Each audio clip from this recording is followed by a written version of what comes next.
What's up YouTube, Jamie the Kid 00 here, bringing you guys the Cardiff Regionals finals match between Mermail and Bujin. Thank you for watching all the earlier parts. If you have done, thank you for putting up with all of my errors and the fact that I haven't been able to sub in life points. I've had to do these quite quickly, and I'm afraid that there is also not going to be an original audio dub for these clips because I've had to delete the audio tracks because there were a few people in the background speaking about things that I can't really have on my YouTube channel.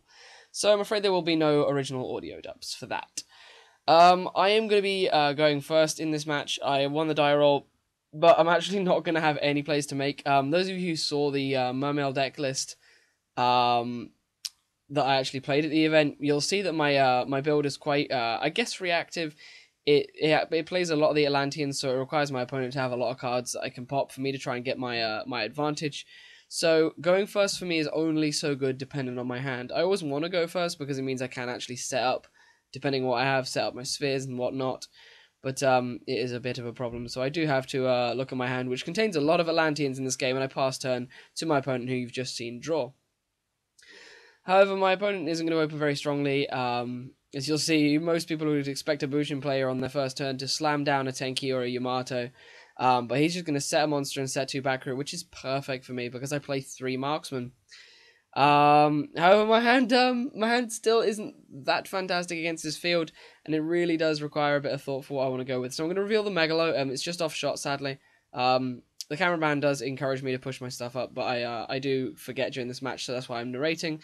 So I activate the Megalo, ditching lead and marksman. My opponent responds to the activation with Vanity's Emptiness. On the new chain, Marksman then activates, and I target his face-down back row. The back row is then destroyed, which then causes the Vanity's Emptiness to be destroyed because it's a new chain. The Vanity's has resolved. So here I think for quite a while about how I'm going to Megalo again. I do have the capacity to Megalo again, but it's whether or not I want to go minus for that play. I then remember that I am playing against Bujin.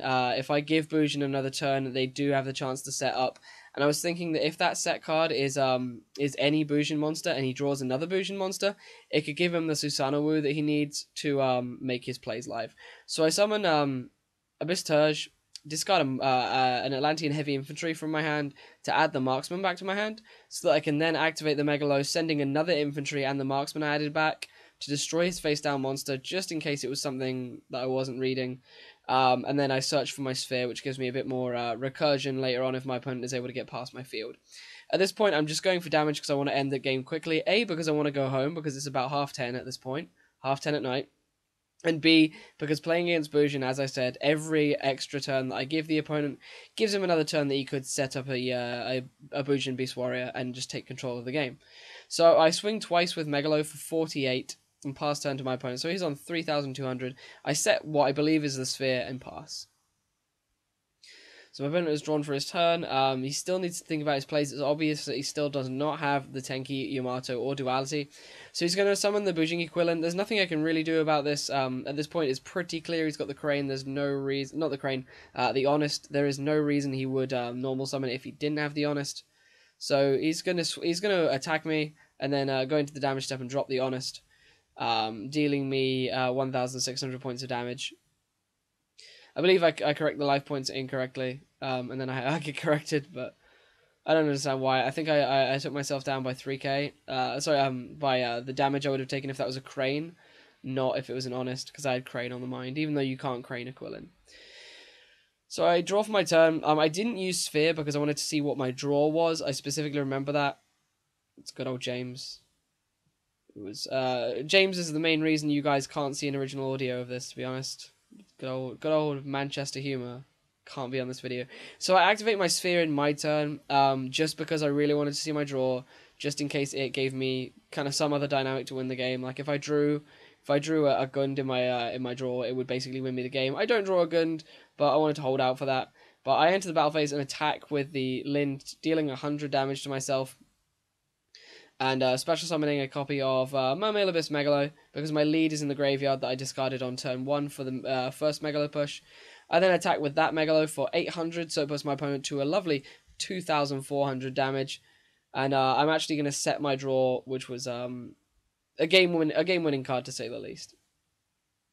I think it's fairly plain to see which direction this game is going in. I'm gonna have to start closing down on the narration because we are coming towards the end, and I don't want to be cut off abruptly.